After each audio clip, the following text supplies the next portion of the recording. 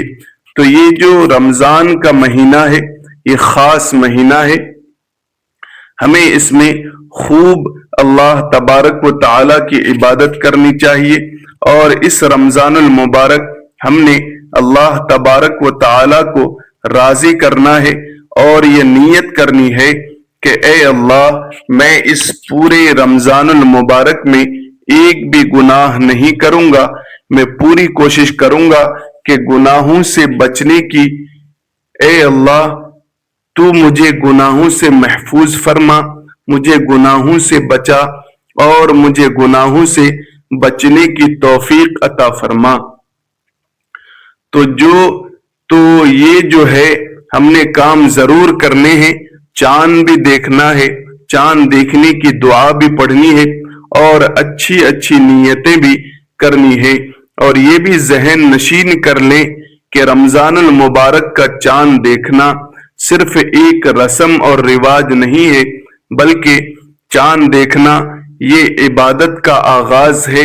ہمیں چاہیے کہ جیسے ہی چاند نظر آئے تو فوراً اپنے دل کو اللہ تبارک و تعالی کی طرف متوجہ کریں اور اللہ کا شکر ادا کریں کہ اس نے ہمیں ایک بار پھر یہ مبارک مہینہ دیکھنا نصیب فرمایا، جس میں رحمتوں کے دروازے کھول دیے جاتے ہیں اور جہنم کے دروازے بند کر دیے جاتے ہیں اور شیاطین کو جکڑ لیا جاتا ہے۔